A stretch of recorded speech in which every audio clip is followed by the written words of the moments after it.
ফাইজলামি শুরু করো সারা দেশব্যাপী ফাইজলামি শুরু করে দিয়েছে একেবারে নির্মমভাবে, অহেতুকভাবে। এই যে অসহায় মানুষগুলোকে, ছাত্র পড়তে গিয়েছে, বাবা মার স্বপ্ন লালন করা ছাত্র, ছেলেটা ইঞ্জিনিয়ার হবে, ছেলেটা মেডিকেল সায়েন্সের পরে বড় একজন ডক্টর হবে, পিটায় মেরে ফেলে দিল তাকে। এত বড় সাহস! আর আমরা কিছুই বলতে পারলাম না, কিছু করলাম না। কি একটা অবস্থা চলছে! এগুলো যখন চলতে থাকবে একটা কওমের মধ্যে, আপনার মনে হয় যে আল্লাহর পক্ষ থেকে রহমত নেমে আসবে? লা ইলাহা ইল্লাল্লাহ বলা একজন মানুষ যদি বেঁচে থাকে, ওই একজন মানুষের সম্মানে আল্লাহ পাক কিয়ামত দিবে না ইনশাআল্লাহ। সে একজন মানুষকে এভাবে নির্মমভাবে পিটিয়ে মেরে ফেলো তোমরা। এখন মানুষকে পেটানো শুরু করেছো। নবী সাল্লাল্লাহু আলাইহি ওয়াসাল্লাম শেষ জামানার হাদিস সম্পর্কে বলেছিলেন যে আমি এক শ্রেণীর মানুষকে দেখি নাই যারা আসবে মানুষকে নির্মমভাবে মারবে।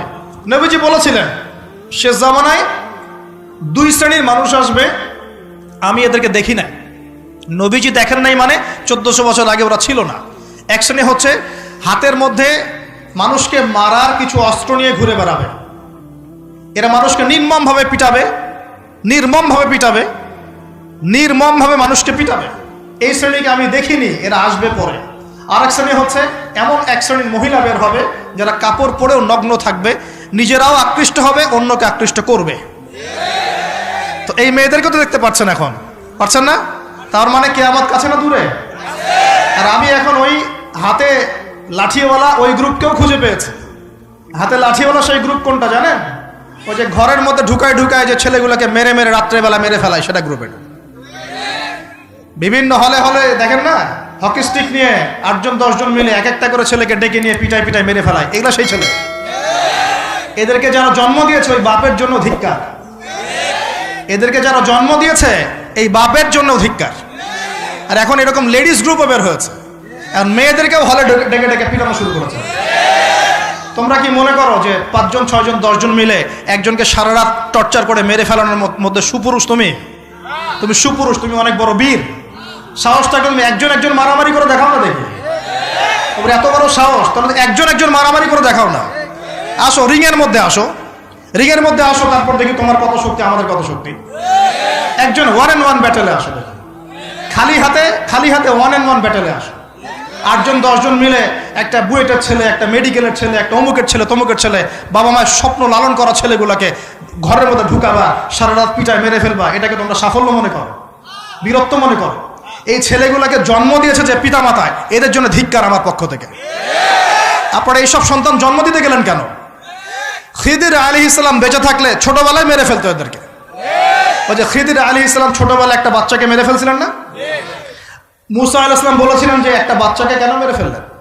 তখন খিদির আলাইহিস সালাম বলেছিলেন এই ছেলেটা যদি বড় হলে অনেক বড় কাফের হবে। আল্লাহ আগে জানিয়ে দিয়েছেন, এই জন্য আগে মেরে দিয়েছে। এই বাচ্চাগুলোকে নিতে গেলেন কেন? কোন রকম লজ্জাবোধও নাই, চক্ষু লজ্জা নাই। এরপর যখন আইন শৃঙ্খলা বাহিনী এদেরকে অ্যারেস্ট করে নিয়ে যায়, বীরের মতো হাসতে হাসতে চলে যায়। ও জানে যে আমার কোনো সমস্যা হবে না, ফাঁক ফোকর দিয়ে বেরিয়ে চলে আসবে। তোমরা এগুলোকে বীরত্ব মনে করো? সুপুরুষ হয়ে গেছো তোমরা। এতই যদি ক্ষমতা থাকে, সাহস থাকে, তো একজন মারামারি করো না কেন? 1-on-1 ব্যাটেল আসো, তারপর দেখো কে জিতে কে হারে। 10 জন মিলে একজনকে পিটাবা, মনে করছো খুব বড় বীর হয়ে গেছো। এখন 10টা মেয়ে মিলে একটা মেয়েকেও পিটাচ্ছে, সুবহানাল্লাহ। তা আবার ইসলামিক বিশ্ববিদ্যালয়ের মধ্যে। এই বিশ্ববিদ্যালয়ের নাম ইসলামিক কে দিল? এটা ইসলাম? একটা মেয়েকে আপনি ঘরের মধ্যে ঢুকায় সারা রাত পিটাবেন, মেয়েটা কাঁদতে বলছে আমার পায়জামা পর্যন্ত খুলে ফেলেছে টান দিয়ে। আরে তোর মায়ের পায়জামাকে খুলে ফেললে তোর কেমন লাগবে? তোর বোনের পায়জামাকে খুলে ফেললে তোর কেমন লাগবে? কোন সাহসে তুই একটা মেয়ের পায়জামায় হাত দিস? এত বড় সাহস! আর এদেরকে আমরা তোলা করে মানুষ করি। আইন শৃঙ্খলা বাহিনী আপনারা কি করেন? ইনস্ট্যান্ট কোর্ট বসে ফাঁসি দিয়ে দিবেন এদেরকে। আল্লাহর কসম করে বলছি, যদি কোনোদিন এরকম ক্ষমতা আমাদের কাছে আসতো, দিন বিচার করে দেখিয়ে দিতাম ইনশাআল্লাহ। ফাইজলামি শুরু করো সারা দেশব্যাপী। যারা এখন বিপদগামী ছিলেন আমরা মনে করতাম, তারাই এখন হেদায়েতের দিকে আসছেন। আর আমরা এখন মুসলিম ঘরে জন্মগ্রহণ করে নামাজ ছেড়ে দিচ্ছি, কুরআন পড়া ছেড়ে দিচ্ছি। এটা কি ধরনের কথা? আমার পরিবারের মা বোনরা কিভাবে বেপরদায় বাইরে যায়? আমার পরিবারের কর্তা আমি কেমন করে আমার পরিবারের স্ত্রী সন্তান মেয়েরা বাইরে বেপরদায় যাবে? কিভাবে যাবে? আমি তো পরিবারের কর্তা, আমি পরিবারের স্বামী, আমার স্ত্রী কেমন করে বেপরদায় বাইরে যাবে? আমার ছেলে কেন নামাজ পড়বে না? নামাজ না পড়ে সে ভাত খাবে কিভাবে? নামাজ না পড়ে আমার পরিবারে আমার ছেলে ভাত খাবে কিভাবে? আমার মেয়ে কেমন করে ভাত খাবে? অতএব পরিবারটাকে শক্ত করেন, হালাল খান, সামাজিকভাবে ইসলামটাকে এগিয়ে নেন, ইনশাআল্লাহ দেখবেন একদিন বড় পরিসরে ইসলাম কায়েম হয়ে যাবে ইনশাআল্লাহ।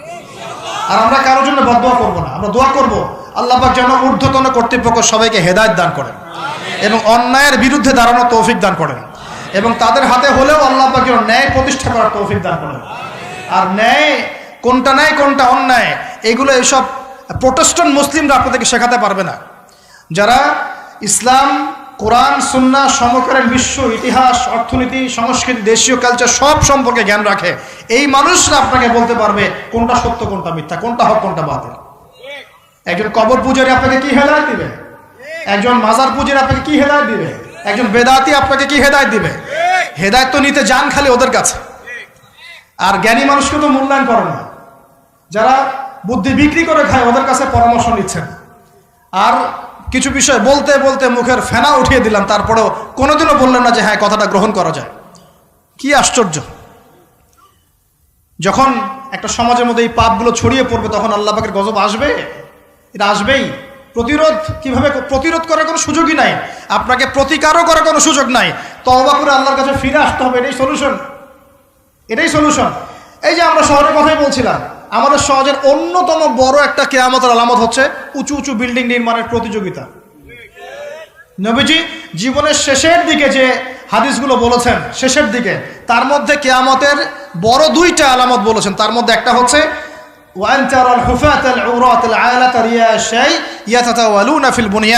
যখন দেখবে সমাজের সবচেয়ে নিম্ন শ্রেণীর মানুষেরা, রাখাল টাইপের মানুষ, গায়ে জামা নাই, পায়ে স্যান্ডেল নাই, উঁচু উঁচু বিল্ডিং নির্মাণের প্রতিযোগিতা করছে। ধনীরা বিল্ডিং নির্মাণ করবে এমনটা নবীজি বলেন নাই। নবীজি বলছেন গরিব, ফকির, মিসকিন, গায়ে কাপড় নাই, স্যান্ডেল নাই, এরা বিল্ডিং নির্মাণ করবে না, প্রতিযোগিতা করবে একে অপরের সাথে। এখনকার আরব বিশ্বটার জাজল্যমান দৃষ্টান্ত। অনেক সলফে সালেহিন বলেছেন যে এই হাদিস থেকে আরবদেরকে ইশারা করা হয়েছে।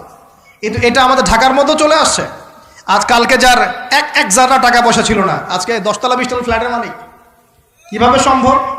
সুদের মধ্য দিয়ে সম্ভব, দুর্নীতির মধ্য দিয়ে সম্ভব, কালো টাকার মধ্য দিয়ে সম্ভব, অন্যের সম্পদ অন্যায়ভাবে হস্তক্ষেপ করার মধ্য দিয়ে সম্ভব। আর মাশাআল্লাহ, যার একটা 5-10 তলা বাড়ি আছে আমাদের শহরে, অন্য মানুষকে মানুষই মনে করে না। ভাড়াটিয়াকে মনে করে যে তেলাপোকা, ককরোচ, ছিছি করে তাড়াচ্ছে। কত যে শর্ত! কোনো সময় এমনও হয়েছে মানে বাড়ি ভাড়া চাইতে গিয়ে যে বেইজ্জত হতে হয়েছে, মনে হলো যে বাড়ি ভাড়া চাইতে গিয়ে মানে নিজের সম্মান নিজে নষ্ট করে ফেললাম আর কি। সুবহানাল্লাহ।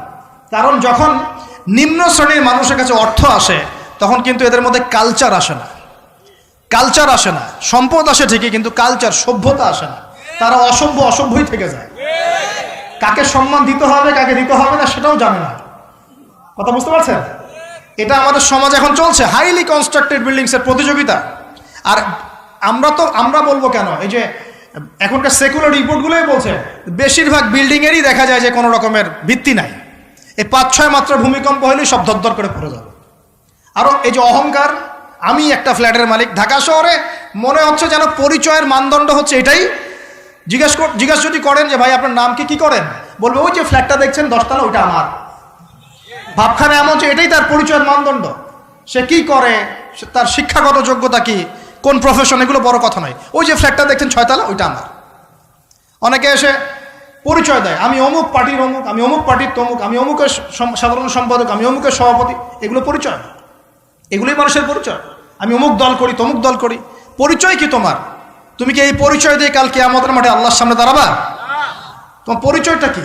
পরিচয় হচ্ছে তোমার শিক্ষাগত যোগ্যতা কি, তুমি সমাজকে কতটুকু সার্ভ করতেছ, তোমার ইলমি যোগ্যতা কি, তুমি 5 ওয়াক্ত নামাজ পড়ো কিনা, তুমি ইসলামপন্থী কিনা, তোমার সুন্নত আছে কিনা, তুমি দিনের জন্য কি করো, এগুলো তোমার পরিচয়। আল্লাহ রাব্বুল আলামিন আমাদের কথাগুলো বোঝার তৌফিক দান করুন। আমাদের সমাজে হাইলি কনস্ট্রাক্টেড বিল্ডিংসের এগুলো প্রতিযোগিতা চলছে। দেখেন, বিল্ডিং নির্মাণ করা পাপের কিছু নয়, কিন্তু এগুলোর মধ্য দিয়ে অহংকার করাটাই পাপের। আর অহংকার করলে আল্লাহ পাক এগুলোকে ধসিয়ে দিতে সময় নেবেন না। আল্লাহ পাক আমাদেরকে বোঝার তৌফিক দান করুন। আমাদের সমাজে রন্ধে এগুলো চলছে। আমানতের খেয়ানত, অবিশ্বাস, সুদ চলছে, জেনা চলছে, ফ্ল্যাটে জেনা চলছে, ফ্ল্যাটে জেনা। জেনা মানে শুধু শারীরিক ইলিগেল ফিজিক্যাল রিলেশনশিপই নয়, জেনার মধ্যে চোখের জেনা আছে, কথার জেনা আছে, চলাফেরার জেনা আছে। নবীজি বলেছেন শেষ জামানায় এক শ্রেণী মেয়ে আসবে যারা পুরুষের কাপড় পরে ঘুরবে। এটা দেখার জন্য আপনি ঢাকার শপিং মলে চলে যান, শপিং মলে যান, কিয়ামত দেখতে পারবেন। কিয়ামত কাকে বলে? কিয়ামত কাকে বলে? কেউ কেউ দেখা যায় সুন্দর সুন্দর বোরখা বানিয়ে নিয়েছে, যে বোরখাগুলো পরেও তার মানে শরীরে কাঠামো স্পষ্ট বোঝা যাচ্ছে। এখানে আপনি কাকে দায়ী করবেন, কাকে দোষ দিবেন?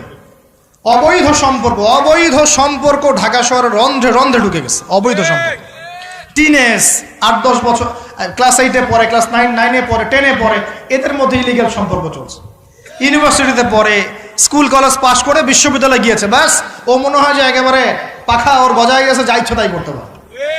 মেয়েকে দিয়েছেন একটা স্মার্টফোন, ব্যাস নষ্ট হয়ে গেছে। ছেলেকে দিয়েছেন একটা বাইক, ও দেখ মাদকের আসরে বসে আছে। কি একটা অবস্থা! এই যুব সমাজ কি আগামী দিনে ইসলামের পতাকা বহন করবে? এই যুব সমাজকে দিয়ে ইসলামের বিজয় লাভ হবে, নাকি আমাদের একটা ঈমান দীপ্ত যুব সমাজ দরকার? কোনটা? আল্লাহ পাক আমাদের সবাইকে আল্লাহর পক্ষ থেকে ঈমান দান করুন। আর আমি আর লম্বা করতে থাকলে সারা রাত যাবে গা। আমি আপনাকে গুছায় নিয়ে এসে শেষ করে দিচ্ছি যে এর পাশাপাশি কোন কোন পাপ ছিল, যে পাপগুলোর কারণে আল্লাহ পাক এই গজবগুলো দিয়েছিলেন, এবং এই ঢাকা শহর সহ এই বড় বড় শহরগুলা এই পাপের মধ্যে আছে কি না আপনি নিজেই যাচাই করবেন। যাচাই কে করবে? আপনি যাচাই করবেন, আমি যাচাই করব না। 1 নম্বর শিরকের পাপ, আছে না নাই? কুফরির পাপ 2, আছে না নাই? আমানত উঠে যাওয়া, আছে না নাই? আমানত উঠে যায় নাই? কোন জায়গায় আমানত আছে? কেউ বলছে যে আমি জনগণের কল্যাণে নিজেকে নিয়োজিত করেছি, উপর থেকে হাতি আসলে ও খাইতে খাইতে খাইতে মাছি বানায় দেয়, দেয় না? এগুলো একটা বাজেট আসছে 1 কোটি টাকার, দেখবেন আস্তে আস্তে আস্তে 10 লাখ টাকায় নেমে আসছে, শেষ না? এ খাবে 10, ও খাবে 5, এ খাবে 5 করতে করতে করতে জনগণ খাবে 10।